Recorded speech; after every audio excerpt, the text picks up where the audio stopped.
하나님의 말씀은 사도행전 2장 1절로 4절까지 말씀입니다. 사도행전 2장 1절로 4절입니다.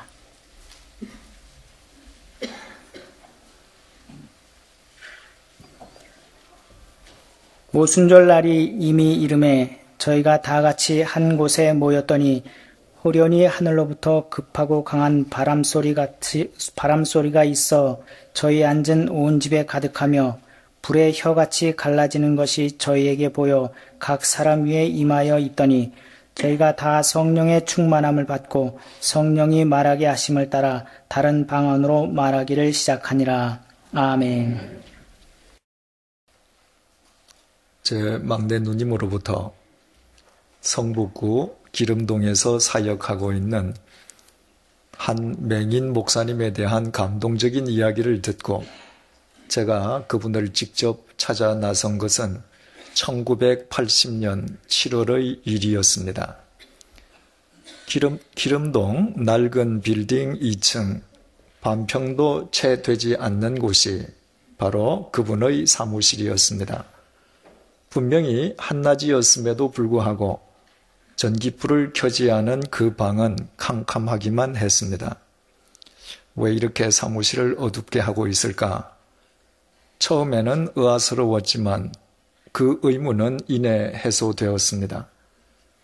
눈뜬 우리에게야 전기불이 필요하지만 그분에겐 어둠이 아니었습니다. 당시 43세였던 그분은 청운의 뜻을 하나씩 펼쳐가던 37세 되던 해 느닷없이 그를 덮친 실명으로 인해 모든 인생 계획을 접은 뒤에 목회자가 되어 자신과 같은 시각장애자와 불우이웃을 위해서 헌신적인 삶을 살고 있었습니다. 그분은 무려 5시간에 걸쳐서 자신의 지난 생을 제게 들려주었고 저는 그분과의 사전 약속에 따라서 그분의 이야기를 모두 녹음 테이프에 담았습니다. 그리고 그 녹음 테이프를 평소 제가 좋아하던 이청준 선생에게 보내었습니다. 소설가 이청준 선생은 한동안 그 테이프를 몇 번이나 반복해서 들은 뒤에 자신이 그분의 일생을 소설로 쓸 것을 결심했습니다. 그래서 그해 8월 달에 집필을 시작하여 이듬해인 1981년 4월 6개월 만에 탈고하였습니다.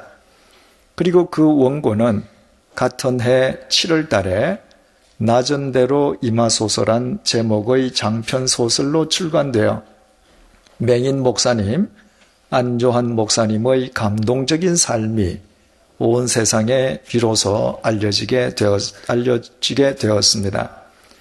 그로부터 24년이 지난 오늘날 한국 그리스도인 치고 자신이 보지는 않았다 할지라도 안조한 목사님의 이름과 나전대로 임하소서란 소설의 제목을 모르는 사람이 거의 없을 정도입니다.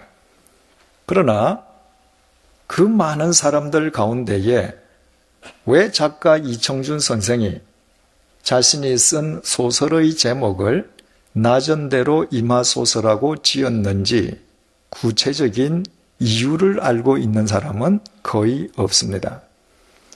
작가 이청준 선생은 그의 작품인 나전대로 임하소서 속에서 이 질문에 대한 해답을 스스로 밝히고 있습니다.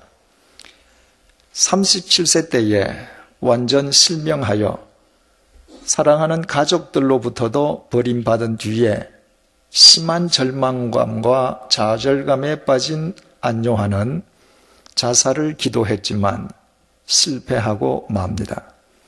그러나 가만히 집안에 앉아서 죽기만을 기다릴 수 없었던 그는 마침내 가출을 감행해서 사람들이 사는 세상 밖으로 나왔습니다. 하지만 맹인의 삶에 전혀 익숙치 않았던 그는 사랑하는 친구에게나 길 가는 행인에게나 그저 거추장스런 존재에 지나지 않았습니다. 언제 끝날지도 모를 못 보는 거지 생활과 같은 기약 없는 유랑 생활이 시작되었습니다. 이천준 선생은 안조한의 유랑 생활을 그의 소설 속에서 이렇게 묘사했습니다. 하지만 나는 그 어둠 속에서나마 내가 어디론가 끊임없이 흐르고 있음을 느낄 수가 있었다. 무엇인가 자꾸 나를 부딪혀 오는 것들이 있었다. 어디로인지는 알 수 없었지만 그 아픈 부딪힘들이 바로 내가 흐름을 계속하고 있는 증거인 셈이었다. 이청준 선생은 안조한의 유랑을 흐름으로 묘사했습니다. 흐름의 방향은 언제나 높은 쪽에서 낮은 쪽으로 향합니다. 만약 높낮이가 전혀 없는 완전 평지라면 흐름은 애당초 불가능하게 됩니다. 만약 안조한의 유랑 생활이 흐름이었다면 그 흐름 또한 낮은 곳으로 향하고 있었음이 분명합니다. 강물의 흐름은 바다에 이르러서야 끝이 납니다. 그렇다면 실명한 안조한의 흐름은 대체 어디에 가서 멈추었겠습니까? 그곳은 바로 서울역이었습니다. 안조한이 흘러갈 수 있는 가장 낮은 곳이 서울역이었습니다. 말하자면 그에게는 서울역이 가장 낮은 곳이었던 셈인데 그 이유가 대체 무엇이었겠습니까? 서울역은 단지 기차를 타기 위한 승객들만을 위한 장소가 아니었습니다. 30년 전 서울역은 구두닦이와 껌파리, 하루 벌어먹는 품팔이와 넝마주의 아이들의 보금자리이기도 했습니다. 그 아이들은 외부 침입자인 안조한을 전혀 경계하거나 외면하지 않았습니다. 손으로 더듬어서 화장실을 찾아가는 안조한의 손을 이끌고 용변을 도와주는 아이들이 있는가 하면 하루 종일 속수무책으로 굶고 앉아있는 그에게 빵 조각을 나누어주는 아이들도 있었습니다. 실명하고 사람들에게서 버림받은 이후 사람의 온정과 체온을 다시 누릴 수 있었던 곳이 서울역이었습니다. 더 중요한 것은 바로 그 껌파리와 넝마주의 아이들을 통해서 바로 그곳에서 안요한이 예수 그리스도를 인격적으로 만났다는 점이었습니다. 그는 본래 목사의 아들로 태어났지만 그러나 성장해가는 가운데 하나님을 온전히 믿지는 않았습니다. 젊어서부터 많은 능력을 지니고 있던 그가 하나님을 온전히 믿기에는 그의 마음이 너무 높은 곳에 거하고 있었던 것입니다. 그러나 평소 그가 건강할 때에는 거들떠 보지도 않던 서울역 구두닦이와 껌파리 그리고 넝마주의 아이들의 도움이 없이는 생존조차 할 수 없는 자기 자신을 처절하게 깨달은 바로 그 낮고 낮아진 마음 속에 주님께서 임하셨던 것입니다. 그래서 안요한에게 서울역은 이 세상에서 가장 낮은 곳이었습니다.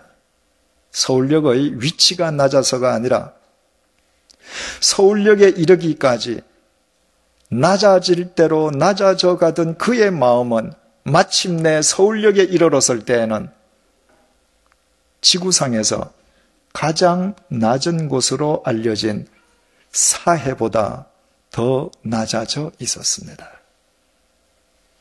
그리고 주님께서는 안요한의 낮고 낮아진 그 마음을 당신의 거처로 삼으셨던 것입니다.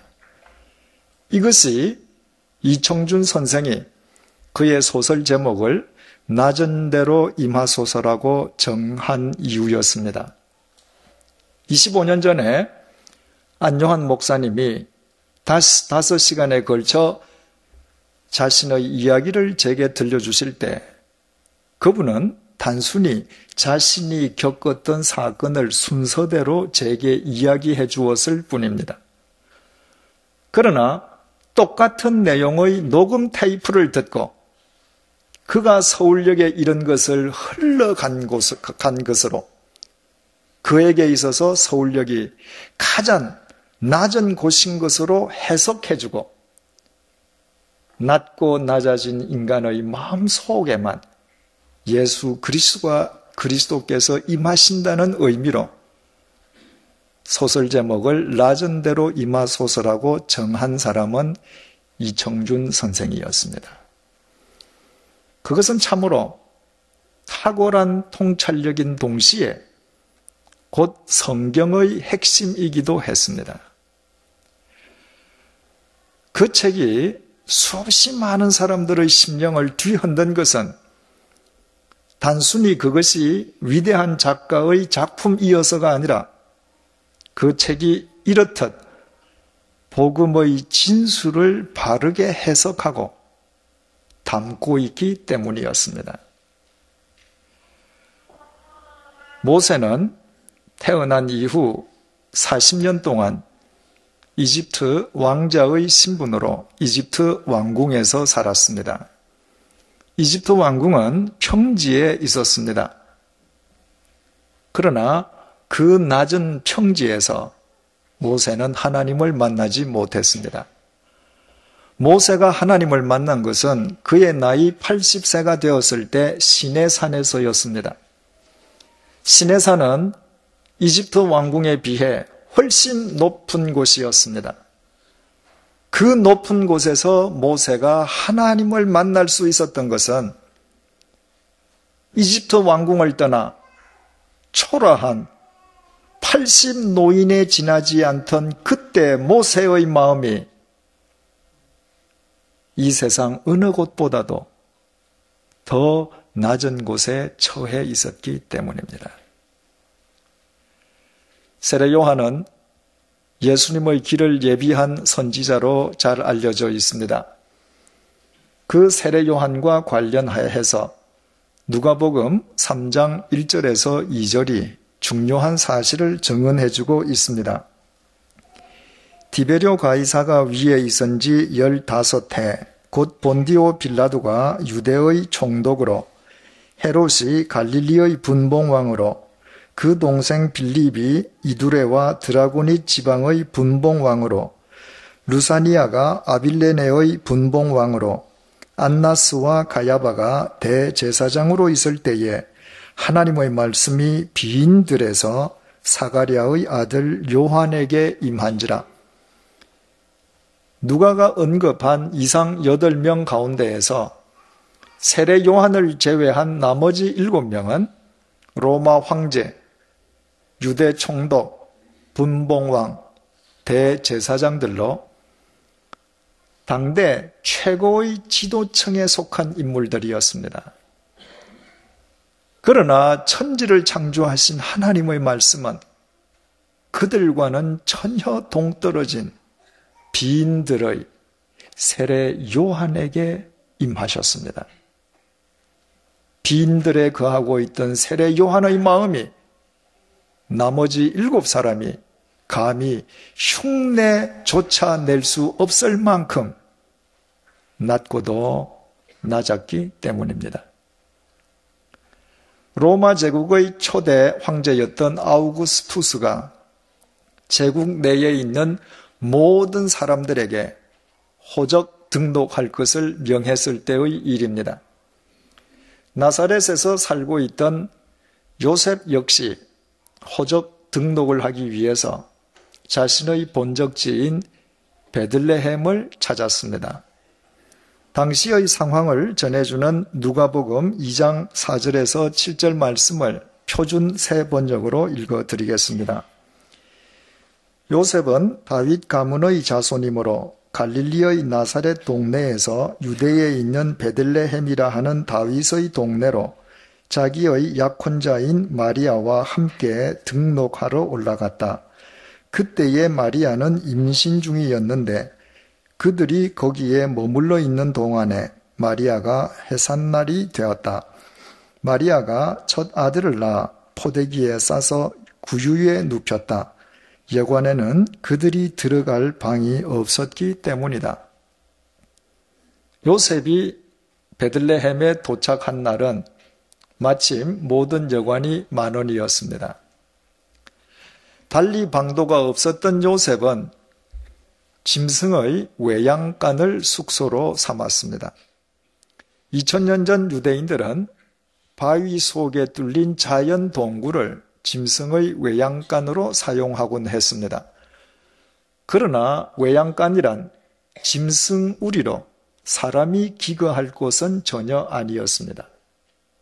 그런데도 마리아는 바로 그곳에서 아들을 낳았고 역겨운 냄새가 나는 짐승 먹이통인 구유를 갓 태어난 자기 아들 침대로 삼았습니다. 이 세상에서 이보다 더 불결하고 비천한 분만실은 있을 수 없습니다.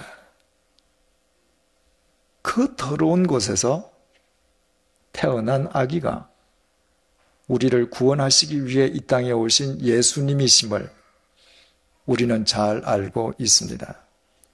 예수님께서 그 추한 외양간에서 태어나신 것은 단지 그곳이 세상에서 가장 추하고 보잘것없기 때문이 아니었습니다.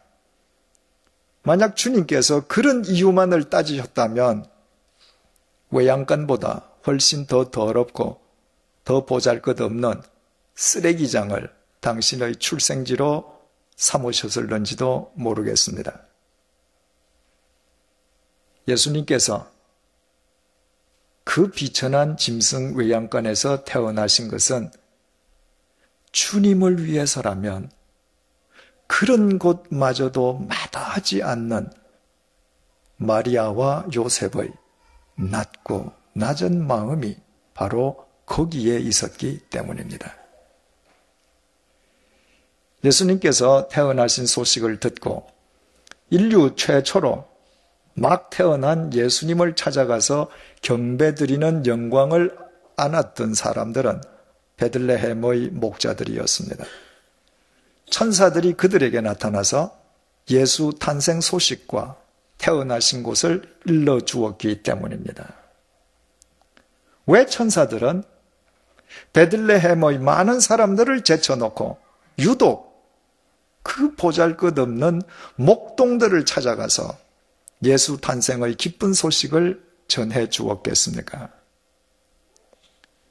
예수 탄생의 기쁜 소식을 온 마음으로 품고 담을 만큼 낮고 낮은 마음의 소유자는 그들밖에 없었기 때문입니다.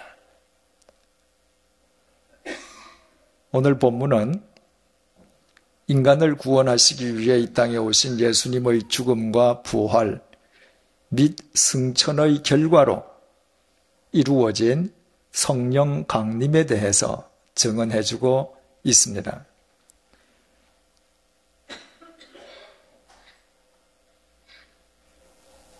예수 그리스도께서 승천하신 뒤에 성령님께서 강림하심으로 2000년 전 이스라엘에서 예수님께서 완성하신 십자가의 구원은 온 세계적, 우주적 구원으로 확장되었습니다.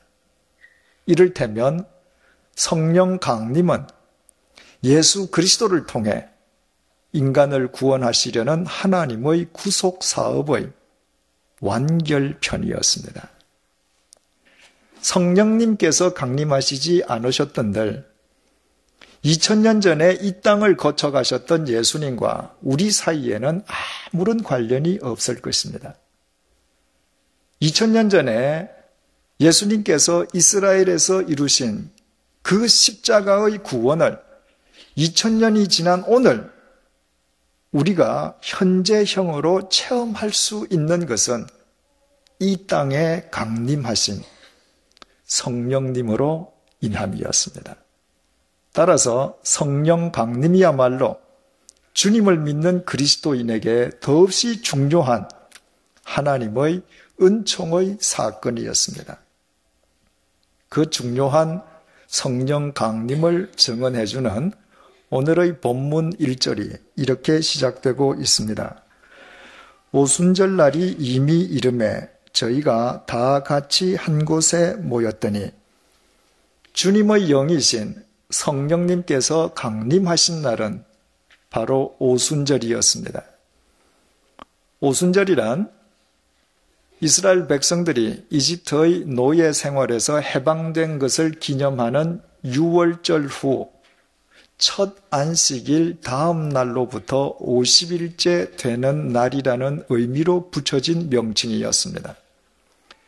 구약에서는 6월절 후 7주가 지난 날이라고 해서 77절이라고도 불렀고, 가나안 땅에 입성해서 정착한 뒤에는 그때가 보리를 수확해서 하나님께 감사드리는 때라는 의미로 맥추절이라고 부르기도 했습니다. 바로 이 오순절은 6월절, 장막절과 더불어 이스라엘 민족 최대의 명절이었습니다. 하나님께서는 출애굽기 23장 17절 말씀을 통해서 모든 이스라엘 남자들은 반드시 1년에 3번씩 하나님의 성전으로 나아올 것을 명하셨습니다. 그 3번은 바로 6월절, 오순절, 장막절이었습니다. 따라서 이스라엘 전역에 흩어져 살던 남자들은 하나님의 명령을 지키기 위해서 절기가 찾아올 때마다 자신들의 가족을 데리고 대거 예루살렘으로 몰려들었습니다. 그곳에만 성전이 있었기 때문입니다. 절기 때마다 얼마나 많은 사람들이 예루살렘으로 운집했었는지는 요세푸스가 무려 200만 이상이 운집했다고 우리에게 일러주고 있습니다. 따라서 오늘의 본문 속 이 오순절 날에도 온 예루살렘 거리는 이스라엘 전역에서 찾아온 사람들로 인산인해를 이루고 있었을 것입니다. 그런데도 주님의 영이신 성령님께서는 온 예루살렘을 메우고 있는 그 인파가 아니라 초대교회 교인들에게 임하셨습니다. 오늘의 본문은 그들이 다 같이 한 곳에 있었음을 밝혀주고 있습니다. 왜 주님의 영이신 성령님께서 하필 그곳에 임하신 것입니까? 일반적으로 마가의 다락방이라 알려진 그곳이 특별한 장소였기 때문이겠습니까? 우리말 가치로 번역된 헬라어 단어가 헬라어 표준 원문에는 호모디마돈이라고 기록되어 있습니다. 그것은 한 마음을 품고 라는 뜻입니다. 오늘의 본문은 그들이 한 곳에 있었다는 사실을 강조하는 것이 아니라 그들이 모두 한 마음이었다는 것을 강조하고 있습니다. 그들이 지녔던 한 마음이란 구체적으로 어떤 마음이었겠습니까? 예수님께서 승천하시면서 그들에게 약속하셨던 성령님을 기다리고 사모하는 마음이었습니다. 예루살렘 거리거리마다 인파들로 넘쳐났지만 그 많은 사람들 가운데에서 오직 성령님만을 대망하고 기도하는 마음을 지녔던 자들은 초대교회 교인들밖에 없었습니다. 이 세상 그 무엇, 그 누구도 아닌 오직 성령님만을 바라는 초대교인들의 그 낮고 낮은 마음 속으로 성령님께서 강림하신 것은 너무나 당연한 귀결이었습니다. 이처럼 하나님의 말씀인 성경은 성부 하나님, 성자 하나님, 성령 하나님께서는 언제나 낮은 곳으로 임하시는 삼위일체 하나님이심을 일관되게 증언해주고 있습니다. 더 정확하게 말씀드리면 인간의 낮고 낮은 마음에 임하시는 하나님이십니다. 삼위일체 하나님의 사랑도 하나님의 생명도 박물관에 전시되어 있는 죽어버린 화석이 아니라 살아 움직이기에 언제나 낮은 곳으로 흘러가고 가장 낮은 곳에서 고여지고 담겨지기 때문입니다. 그래서 영국의 존 버녀는 자신의 작품 철로 역정 중 목동의 노래를 통해서 이렇게 고백하고 있습니다. 아래에 있는 자는 쓰러질 염려가 없고 낮은 자는 교만을 두려워할 필요가 없나니 겸손한 자는 영원토록 아버지의 인도하심을 얻으리라. 삼위일체 하나님께서는 결코 화려한 왕궁이나 웅장한 예배당 속에 계시지 않습니다. 삼위일체 하나님의 처소는 오직 인간의 낮고 낮은 마음입니다. 주님께서는 언제나 낮은 곳으로 임하시는 분이시기 때문입니다. 그 마음이 낮고 낮은 겸손한 자에 의해서 언제나 인류의 역사가 새로워지는 까닭이 바로 여기에 있습니다. 그의 낮은 마음을 당신의 거처로 삼으신 주님께서 그를 통해 친히 역사하시기 때문입니다. 오늘은 2000년 전에 우리를 구원하시기 위해서 이 땅에 오신 예수님의 탄생을 축하하는 성탄절입니다.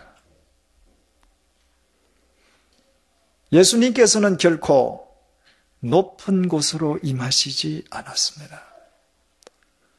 만약에 예수님께서 높은 곳만을 좋아하시는 분이셨다면 높고 높은 하늘에서 낮고 낮은 이 비천한 땅으로 내려오실 까닭이 없었습니다. 2000년 전 예수님께서는 가장 낮고 비천한 베들레헴 외양간으로 주님을 위해서라면 그곳마저도 전혀 개의치 않는 낮고 낮은 마리아와 요셉의 마음이 있는 바로 그 낮은 곳에 임하셨습니다. 주님의 영이신 성령님 또한 오순절날 예루살렘을 가득 메운 그 큰 인파를 제쳐 놓으시고 가장 낮고 낮은 마음을 소유하고 있던 초대교회 교인들에게 임하셨습니다. 그리고 2000년이 지난 오늘날도 주님께서는 낮은 곳에 임하시고 낮은 곳을 당신의 거처로 삼으십니다. 이미 말씀드린 것처럼 안요한 목사님은 애당초 주님을 알지 못하던 불신자가 아니었습니다. 목사의 아들로 태어난 그는 삼위일체 하나님에 대해서 잘 알고 있었지만 그의 마음이 낮아지기 전까지는 성탄절도 주님도 그와는 아무 상관이 없었습니다. 그러나 서울역에 이르기까지 그의 마음이 낮아지고 낮아졌을 때 그와 함께 하시는 주님으로 인해 그의 1년 12달은 매일매일이 성탄절이 될 수 있었습니다. 여러분은 이 땅에 태어나신 이래 오늘로 성탄절을 몇 번이나 맞으셨습니까? 우리 각자에게 성탄절의 참된 의미와 가치는 우리 각자가 맞이한 성탄절의 횟수와는 아무 상관이 없습니다. 우리의 마음이 베들레헴의 외양간으로 내려가지 아니하면, 본문 속 초대교회 교인들의 마음처럼 낮아질 대로 낮아지지 아니하면, 안요한 목사님의 마음처럼 서울역 바닥에까지 떨어지지 아니하면 우리가 설령 성탄절을 수십 번을 맞이한다 한들 우리의 삶은 실은 멀쩡하게 두 눈을 뜨고서도 실제로는 맹인처럼 살았던 젊은 시절의 안요한과 다를 바가 전혀 없을 것입니다. 사랑하는 형제 자매 여러분, 우리 모두 다 함께 본문 속 초대 교인들처럼 한 마음을 지니십시다. 태산보다 더 높았던 우리의 마음을 겸손하게 주님 앞에 내려놓으십시다. 오직 주님만을 바라고 주님만을 쫓는 낮고 낮은 마음의 소유자들이 되십시다. 그때 두 눈을 읽고서도 도리어 진리의 빛 속에서 주님과 동행하는 삶을 살고 있는 안요한 목사님처럼 우리의 낮고 낮은 마음 속에 임하신 주님에 의해 우리의 매일매일이 성탄절이 될 것입니다. 결코 잊지 마십시다. 우리 주님께서는 낮은 곳으로 임하시고 낮은 곳에 머무십니다. 기도하시겠습니다. 주님, 귀한 성탄절과 함께 한 해를 마무리하는 마지막 주일을 맞았습니다. 지난 한 해 동안도 변함없이 우리와 함께 해 주셨음을 감사드립니다. 그러나 우리의 마음이 온전히 낮아지지 못해 주님께서 베풀어 주셨던 그 많은 은총을 의미 없이 흘려버렸음을 깨닫고 이 시간 회개드리오니 주님의 긍휼을 베풀어 주옵소서. 이제 우리 모두 다 함께 낮고 낮은 마음을 지닌 초대교회 교인들이 되기 원합니다. 우리의 마음을 서울역 바닥보다 더 낮게, 지구에서 가장 낮은 사해보다 더 낮게 낮추어 주옵소서. 언제나 낮은 데로 임하시고 또 낮은 곳에 거하시는 주님께서 낮고 낮은 우리의 마음을 주님의 거처로 삼아 주옵소서. 그리하여 돌아오는 새해에는 우리 교회를 통해, 우리의 일터와 가정을 통해 주님께서 우리 시대의 역사 속에 펼치기 원하시는 주님의 섭리를 마음껏 이루어 주옵소서. 예수님의 이름으로 기도드립니다. 아멘.